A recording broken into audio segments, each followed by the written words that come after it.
Yeah, hey. I've read Eckhart Tolle's A New Earth quite a while ago, and now I'm going to go over the thoughts and read them to you as I process them. Enjoy. A New Earth.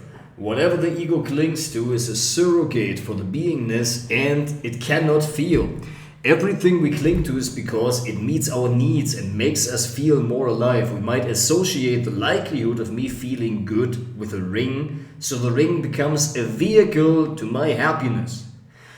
As soon as we sense the ego within ourselves, we go beyond it. Because in observing, we identify it, and instead of being identified with it, that's a clear distinction. Whatever you can identify, you are not identified with. That's why in spirituality and in that book, and by no means I'm an enlightened teacher, but I think this piece of advice, or this piece of understanding rather, that's not about advice, it's just learnings being processed, will help you. Whatever you're able to identify, by definition, in the sense of like by default, you are not identified with, because if you were identified with it, you could not identify it. That's why the act of observing your mental processes breaks the identification with it by you being able to compartmentalize it and say, this is what this is, means it's not me anymore. Plus you become aware of it, right? As soon as we sense the ego within ourselves, we just did that. So don't seek happiness, because seeking is the opposite of being happy. Happiness is hard to reach, but freedom from unhappiness is easy to find if we face what is instead of telling stories about that. Paradoxically, most of our suffering we create in the pursuit for happiness. Humans seek to be happy, but paradoxically, is the avoidance of suffering and pain and discomfort the main reason for the suffering that we experience? Humans seek to be happy, but paradoxically, it is the avoidance of suffering and pain and the discomfort is the main reason for the suffering that we experience. Yes, the resistance to the discomfort that we feel. What parents often think and act upon. I want to achieve what I've never achieved. I want to be somebody in the eyes of the world, for me to bath in your light and be somebody as well. Don't disappoint me. I have made great sacrifices, and you owe me that. My criticism is meant to evoke feelings of guilt in you so that you obey what I want, because there's no question that I know what is best for you. I love you and will ever love you when you do what I believe is right for you. Exactly. Suffering leads to depth.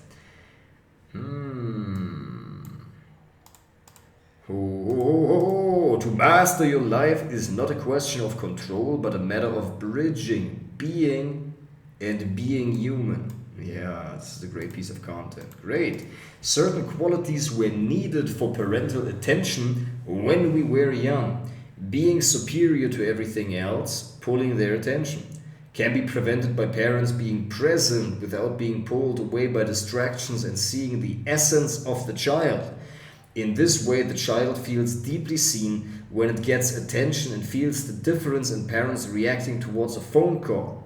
It is not something the parents are getting fulfillment out of. Oh man, holy man. I was writing that back in 2018, and there people were still doing phone calls. I mean, now they do too, but like, this is the phone. Looking at the phone is really taking parents' awareness away from their children, and the children feel that, which gives rise to their feeling of not being sufficient in order to gain the parents' attention. When parents have kids in order to get something, the kids respond with wanting to be a certain way in order to give them what they need. But the child feels this internal pressure of wanting to get its own needs met, so not being able to do so and needing to hold back of those urges because it needs to be a certain way. Because of our own well-being and feeling well is dependent upon parents meeting our needs. We assume that they are responsible for our pain and suffering, which they originally are. As adults, we have the capabilities of meeting our needs ourselves. Because we seek happiness and fulfillment, the ego seeks clarity.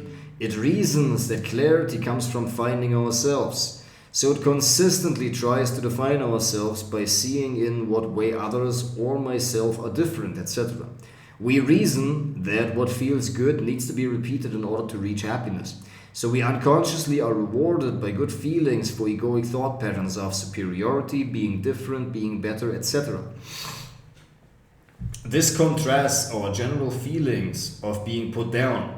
The more I define myself, the better I know who I am, and I will find out why I am so unhappy. But happiness is below, beyond, and underneath the definition. If I find something that makes me happy, then I can rest. So every feeling of superiority or being right gives relief.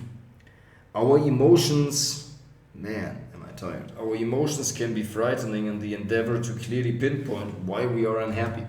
So we shun them. We don't feel good about being negative. So why is that we consistently go into negativity? Because it meets our needs. We think that when we get what we want, when we are negative, like finding relief or getting our way in a conversation. Everybody who is one with what he does is part of constructing the new earth. When we find what we find in others, what we fight in others, we also fight in ourselves. But this is also true. What we find in others is something that we know in ourselves. Yeah, exactly. What we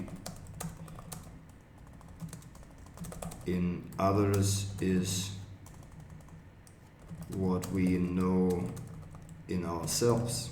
Man, this is great. Yes, what we fight in others is what we also fight in ourselves, and what we find in others is what we know in ourselves. A pain, when we react to in others triggers the same in us. In the same way as we react when a topic comes up, we react when somebody else is bringing up a topic. Exactly.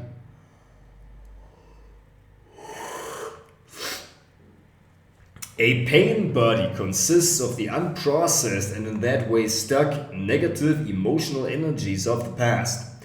Our system tries to purge them by creating new situations which match up energetically in order to bring the old emotions to the surface in order to be processed and released in that way. Energetically, we intuit that another person would respond to that. Pain bodies interact upon each other. Intuit. That goes into the list of my vocabulary, precious, just like jewelry. And now we go back into a new earth. What is important to me so that in action I manifest reaction to them with unconsciousness? What is it that I take seriously that I cannot even imagine laughing about? Instead of looking through the ego in the other, look at the ego in the other.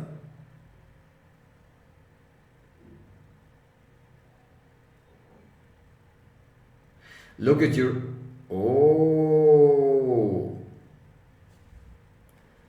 Through the ego at the other, look at the ego in the other.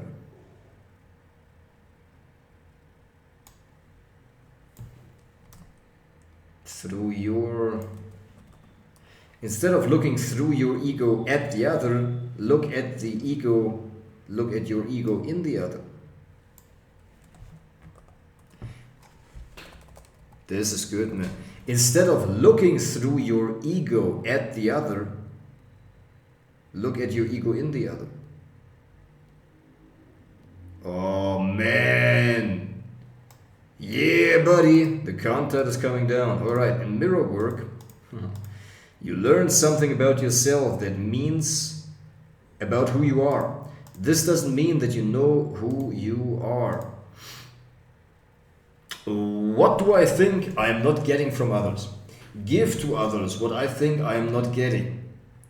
In that I learn to give to others and in that I learn to give to myself when this arises within me. Profound content. Let's go. What you know about yourself is not who you are. Oh yeah. Man, this is decent. I hope these are my thoughts and not his. And I'll repeat them just the same. Because they're not his either. Thoughts are just waves out there, and he happened to channel and capture them into this book, and I'm going to do this the same. Plus, nobody remembers that this book has been written anyway. It's been so many years ago. No, that's a joke, obviously.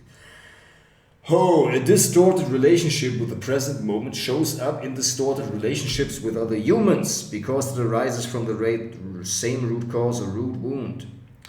When the present moment is seen as a problem, the problem never stops. They are ever new, recreated. Man, this is super decent. Unhappiness and suffering are not only there when the people don't have enough, but especially there when people have abundance. Exactly.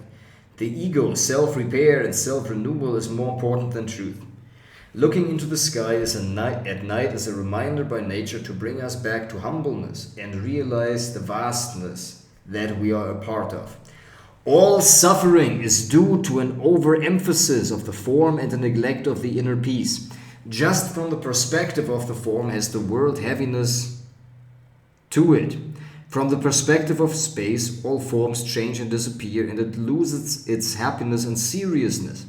Every time we get angry or frustrated at a person or a situation, it's not the situation but the lack of proper perspective from the dimension of space. I am never upset for the reason I think. Yeah, this is great.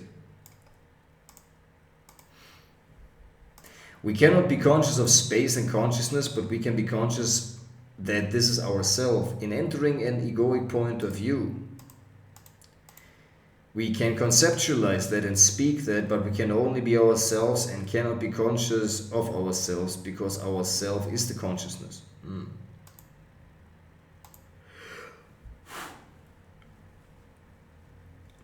Man, the breath is the symbol for the two modi of life. We can either interfere with it and alter it at will, or of the will is gone, or we follow the superior attraction of something more interesting. We witness that it happens to us. Drama in relationships is often used as a substitute for real feelings of aliveness. The entire life's journey is only one step at a time, so dedicate full attention to it. We can only lose what we have, not what we are. Great.